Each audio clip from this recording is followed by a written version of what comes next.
दोस्तों जैसा कि आपको पता है कि इलेक्शन का दौर चल रहा है और हमारे देश की दो सबसे बड़ी पार्टियां कांग्रेस और बीजेपी खुलकर अपने अपने मैनिफेस्टो में किए जाने वाले वादों के प्रचार कर रही है। और ऐसे में एक मुद्दा इनहेरिटेंस टैक्स काफी विवादों में है और काफी गर्मा गर्मी पकड़ रहा है। ऐसे में पीएम मोदी जी ने भी मौके का फायदा उठाते हुए कांग्रेस पार्टी को डायरेक्ट टारगेट करते हुए दिखाई दिए, जहां वो कहते हैं कि अगर कांग्रेस पार्टी रूल में आई तो ये लोगों की संपत्ति हड़प लेगी। दोस्तों आखिरकार है क्या ये इनहेरिटेंस टैक्स, और क्या सही में अगर कांग्रेस पार्टी रूल में आ गई तो वो लोगों की संपत्ति हड़प लेगी? क्या ये टैक्स पहले भी भारत में लागू हुआ है? क्या है आखिरकार इसकी पूरी हिस्ट्री? डिटेल में बात करेंगे इस टॉपिक के बारे में, जो कि आपके लिए जानना बहुत जरूरी है और हमारे लिए इसे बताना। स्वागत है आपका हमारे चैनल आस्क प्रेप में। दोस्तों इस पूरी कंट्रोवर्सी की फैलने की शुरुआत होती है एक वीडियो से, जिसमें कि कांग्रेस लीडर सैम पित्रोदा उस वीडियो में दिए गए बयानों की वजह से चर्चा में है। तो आइए क्यों ना पहले उस वीडियो को ही देख लिया जाए। It doesn't mean that you are going to take their wealth and give it to somebody. It means to create new policies so the concentration of wealth can be prevented. It's like Monopoly Act. In America, there is an inheritance tax. If let's say one has $100 million worth of wealth, and when he dies, he can only transfer probably 45% to his children. 55% is grabbed by government. That's an interesting law. It says you in your generation made wealth. You are leaving now. You must leave your wealth for public. Not all of it, half of it. अब जैसा कि आपने देखा कि इस video में उन्होंने बताया कि अमेरिका में इनहेरिटेंस टैक्स है, यानी कि लोगों की विरासत पर टैक्स लगता है, जिसमें होता यह है कि किसी भी इंसान ने जीवित रहते हुए जो भी अपनी संपत्ति बनाई है, उसके मर जाने के बाद उसकी वो संपत्ति का 45% ही उसके चिल्ड्रंस यानी उसके बच्चों को जाएगा और बाकी का 55% जो है वो गवर्नमेंट रख लेगी एज अ टैक्स। अब सैम पित्रोदा का यहाँ पे ये कहना था कि ऐसा कुछ सिस्टम होता है यूएस में, तो क्यों ना इसे भारत में भी लाया जाए। अब जैसे ही उनका ये बयान आता है वैसे ही बीजेपी जो है वो हमलावर हो जाती है, जहां पे कि बीजेपी की तरफ से ट्वीट आता है कि अब कांग्रेस का कहना है कि वो इनहेरिटेंस टैक्स लगाएगी, यानी कि माता पिता से मिलने वाली विरासत पर भी टैक्स लगाएगी। आप जो अपनी मेहनत से संपत्ति जुटाते हैं वो अब आपके बच्चों को नहीं मिलेगी। कांग्रेस का पंजा वो भी आपसे लूट लेगा, और कांग्रेस का मंत्र है कांग्रेस की लूट जिंदगी के साथ भी जिंदगी के बाद भी। और ऐसा कहते हुए बीजेपी पूरी तरह से कांग्रेस पे चढ़ गई कि भाई देख लो, ऐसी कुछ थिंकिंग है कांग्रेस वालों की। फिर उसके कुछ ही देर बाद कांग्रेस लीडर जयराम रमेश जी कांग्रेस की तरफ से सामने आते हैं और इस मुद्दे पर क्लैरिफिकेशन देते हैं कि देखिए सैम पित्रोदा मेरे सहित दुनिया भर के कई लोगों के लिए गुरु, मित्र, दार्शनिक और मार्गदर्शक के समान रहे हैं और उनको भी अपनी बात रखने का पूरा हक है, लेकिन इसका मतलब ये नहीं समझा जाए कि ये कांग्रेस का आधिकारिक बयान है। और उन्होंने इस विवाद से किनारा करते हुए कहा कि उनके विचार सम्माननीय हैं, लेकिन कांग्रेस के ऐसे विचार नहीं हैं, हम ऐसा कुछ भी नहीं करेंगे। फिर उसके बाद सैम पित्रोदा खुद सामने आते हैं और खुद ट्वीट करके बताते हैं कि मैंने कब ऐसा कहा कि भाई कि आपकी संपत्ति का 55% ले लिया जाएगा, और मैंने कब कहा कि ऐसा इंडिया में होने वाला है या ऐसा हम इंडिया में करेंगे। मैंने तो जस्ट एक एग्जांपल दिया यूएस का, और मैं तो सिर्फ एक नॉर्मल बातचीत में इसकी चर्चा कर रहा था कि यूएस में भाई ऐसा ऐसा होता है और जिसका कोई भी लेना देना नहीं है किसी भी पार्टी की पॉलिसी से, इंक्लूडिंग कांग्रेस। और फिर इसके बाद जयराम जी फिर एंट्री लेते हैं इस मुद्दे में और कहते हैं कि भाई देखो ये तो बीजेपी का मुद्दा था, बीजेपी लाना चाहती थी इनहेरिटेंस टैक्स, और वो बीजेपी की कुछ ऐसी पुरानी हेडलाइंस उठा के ले आए जिसमें कि बीजेपी लीडर अरुण जेटली बात कर रहे थे इनहेरिटेंस टैक्स के बारे में। जैसा कि आप देख सकते हैं स्क्रीन पर, ये 2018 की हेडलाइन है और ऐसे पूरा पोस्ट करके बताते हैं कि देखो ये प्लान तो बीजेपी का था। और उसके बाद यही नहीं रुके वो, उन्होंने एक क्लिप भी दिखा दी बीजेपी के एक एमपी जयंत सिन्हा की, जहां पे वो आर्ग्यू कर रहे हैं 55% इनहेरिटेंस टैक्स के बारे में। और ऐसे कुछ ये मुद्दा उस छोटी सी वीडियो से लेकर धीरे धीरे इतना बड़ा होता गया। तो दोस्तों ये तो आपने समझ लिया कि मुद्दा कैसे फैला। अब थोड़ी सी डिटेल में बात करते हैं इनहेरिटेंस टैक्स के बारे में, और आपको ये भी बता दें कि इसे मरने के बाद लगने वाला टैक्स कहते हैं। तो आइए इसके बारे में थोड़ी सी चर्चा करते हैं। दोस्तों इसे मरने के बाद लगने वाला टैक्स भी कहा जाता है, क्योंकि हम आगे डिस्कस करेंगे, लेकिन उससे पहले आप ये चीज़ क्लियर कर लीजिए कि ये जो इनहेरिटेंस टैक्स है वो यूएस में केंद्रीय स्तर पर नहीं लगता, ये सिर्फ वहाँ के 6 राज्यों में लगता है, Iowa, Kentucky, Maryland, Nebraska, new Jersey और पेंसिल्वेनिया। और इसमें से एक राज्य में यानी कि आयोवा में तो ये तैयारी चल रही है कि इसे 2025 के बाद खत्म कर दिया जाएगा। और मैं आपको ये भी बता दूं कि ये टैक्स सिर्फ यूएस में लागू नहीं होता, और भी ऐसी कई कंट्रीज हैं जो इस टैक्स को अपनाती हैं, जैसे कि जापान, यूके, फ्रेंच। और अब खास बात ये कि अब इससे बचने के लिए लोग देखो वहाँ पे क्या करते हैं। यहाँ पे अगर मैं यूएस की अगर आपको बात बताऊँ तो यूएस में एक ऐसा रूल है कि भाई आप $18,000 तक किसी को गिफ्ट दे दो और उस पर टैक्स नहीं लगेगा। तो अब इनहेरिटेंस टैक्स से बचने के लिए आप क्या कर सकते हैं, आप $18,000 तक का कोई गिफ्ट अपने ही किसी परिजनों को दे सकते हैं, जिससे कि अल्टीमेटली क्या होगा कि आपकी संपत्ति में गिरावट आ जाएगी। और यही बात सैम पित्रोदा ने भी कही कि भाई इसके ऊपर डिस्कशन होना चाहिए। और यहीं पे आपको एक और जानकारी दे दें कि भाई भारत में भी पहले इनहेरिटेंस टैक्स होता था। जी हाँ दोस्तों, भारत में भी लगता था ये टैक्स, लेकिन राजीव गांधी जी ने इसे 1985 में रद्द कर दिया था। अब वो रद्द उस समय इसलिए कर दिया था क्योंकि सरकार को लोगों से उतना टैक्स नहीं मिल रहा था जितना उसको अपनी जेब से पैसा लगाना पड़ रहा था। और ये जो ओवरऑल प्रोसेस था वो सरकार के लिए मैनेज करना बहुत ज़्यादा कॉम्प्लेक्स हो जा रहा था। जैसे कि मैं आपको डाटा दिखाता हूँ, हम एग्जाम्पल से समझते हैं इस चीज़ को। 1980-81 का जो रेगुलर बजट आया था उसमें जो सरकार का ग्रॉस टैक्स रिवेन्यू था वो था 11,447 करोड़। ये टोटल रिवेन्यू है गवर्नमेंट का, जो टैक्स लेके सारी चीज़ें मिला के जो सरकार के पास पैसा आया, ये वो अमाउंट है।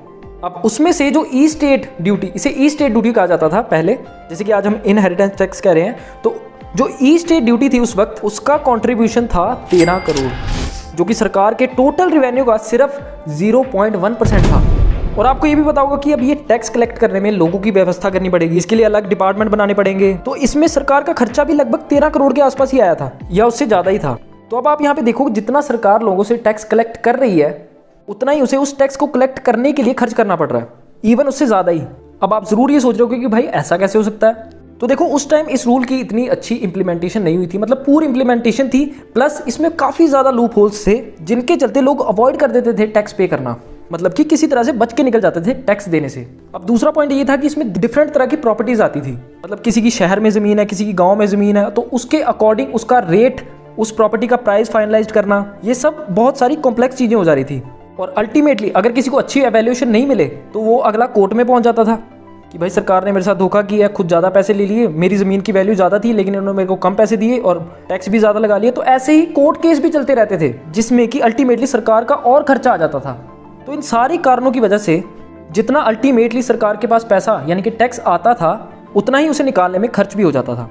और इसी की वजह से ये उस टाइम पे बहुत ही बड़ा फेलियर था। और फाइनली सरकार ने 1985 में डिसाइड किया कि इस टैक्स का कोई मतलब ही नहीं है, इसलिए हमें इसे खत्म कर देना चाहिए। लेकिन पिछले कुछ 10-12 सालों से इसकी चर्चा फिर से होने लगी है।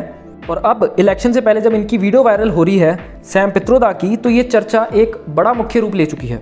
अब ये तो आपने जानी हिस्ट्री ऑफ इनहेरिटेंस टैक्स, जो कि इंडिया में थी, यानी कि एक टाइम पे इंडिया में भी ये टैक्स लगाया जाता था।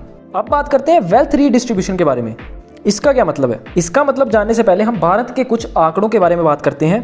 फोर्ब्स के अकॉर्डिंग भारत में जो अरबपति थे पिछले साल 169 थे और इस साल 200 हो गए हैं। और उनकी जो वेल्थ है वो $675 अरब से बढ़कर $954 अरब हो चुकी है। और जो हमारे गांव और शहरों में जो मासिक खर्च का अंतर है वो 71% है।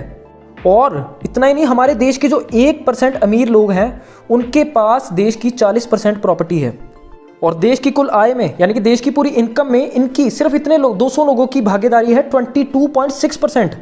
और ये अब तक का सबसे ऊंचा स्तर है। और असमानता में, मतलब कि जो हमारे देश गरीब और अमीर के बीच में जो असमानता है, उसमें हमने अमेरिका को भी पीछे छोड़ दिया है। अब ये जो सारे आंकड़े मैंने आपको बताए, इस पूरी इन्फॉर्मेशन का सोर्स है अरबपति राज करके वर्ल्ड इनइक्वालिटी लैब की रिपोर्ट में है। आप इस रिपोर्ट को जाके पढ़ सकते हैं और ये सारी चीज़ें डिटेल में देख सकते हैं उसमें।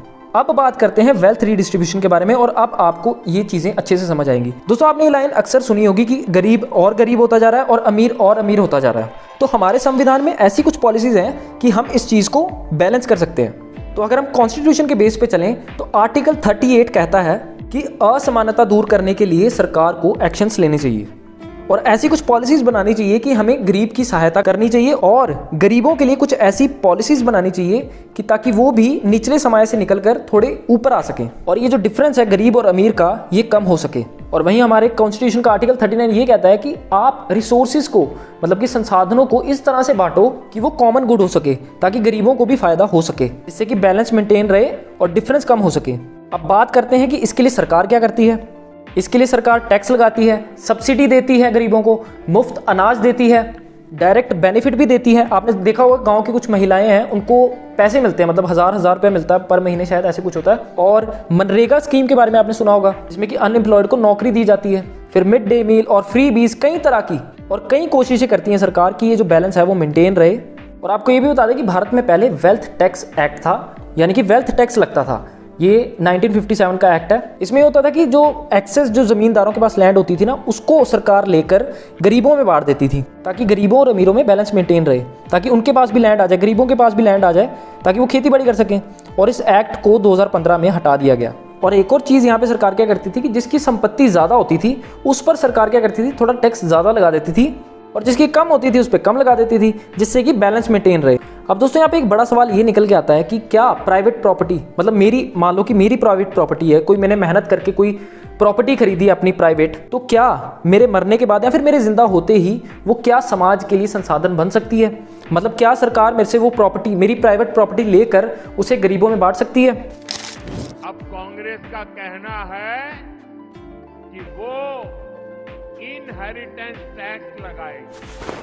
आप जो अपनी मेहनत से संपत्ति जुटाते हैं वो आपके बच्चों को नहीं मिलेगी, बल्कि कांग्रेस सरकार का पंजा उसे भी आपसे छीन लेगा। इसका मंत्र है कांग्रेस की लूट।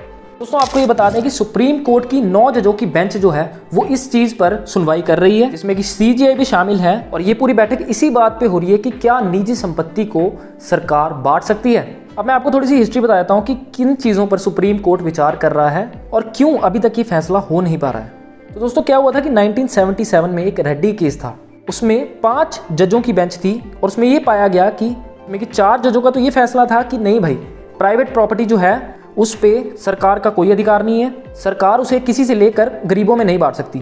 लेकिन उनमें से एक जज ऐसे थे जिनका नाम था जस्टिस अय्यर। उनका ही मानना था कि नहीं भाई, ये होना चाहिए, ये जो निजी संपत्ति है इसको संसाधन बना के गरीबों में बांटना चाहिए, ताकि जो बैलेंस है वो मेंटेन रहे। उनका ही मानना था। लेकिन भाई जो दूसरे 4 जजेस थे उनका ही मानना था कि नहीं भाई, किसी की प्रॉपर्टी प्राइवेट प्रॉपर्टी उसी की प्राइवेट प्रॉपर्टी है, उसे हम गरीबों में नहीं बांट सकते।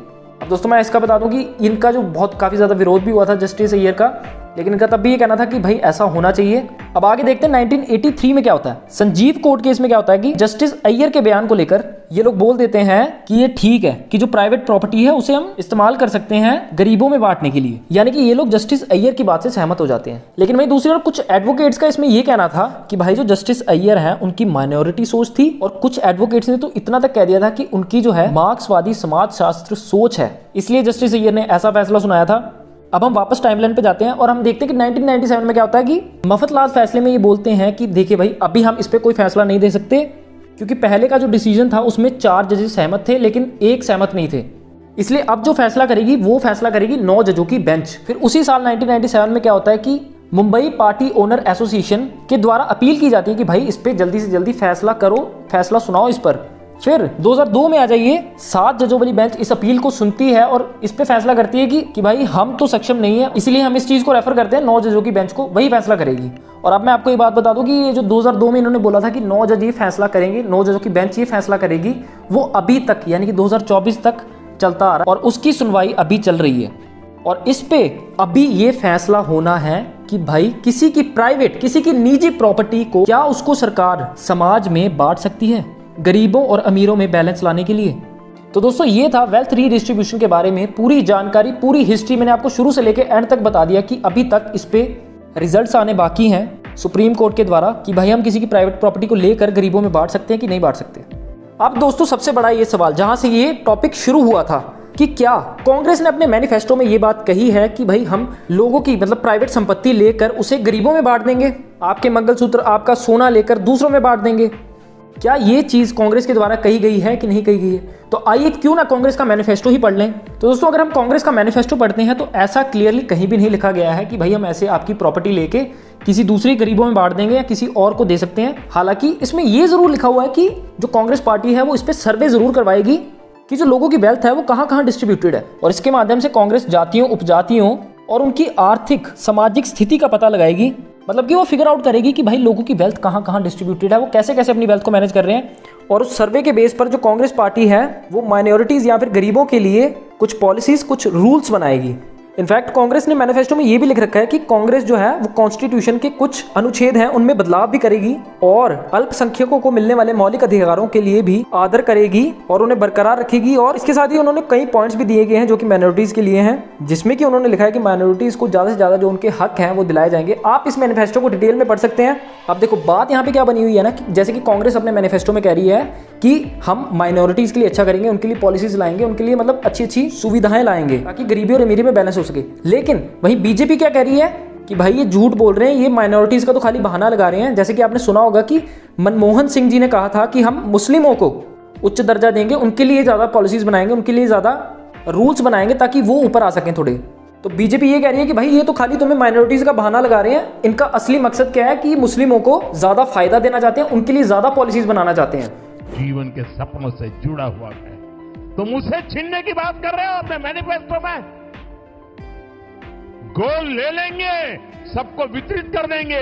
और पहले जब उनकी सरकार थी उन्होंने कहा था कि देश की संपत्ति पर पहला अधिकार मुसलमानों का है। इसका मतलब ये संपत्ति इकट्ठी करके किसको बांटेंगे? जिनके ज्यादा बच्चे हैं उनको बांटेंगे।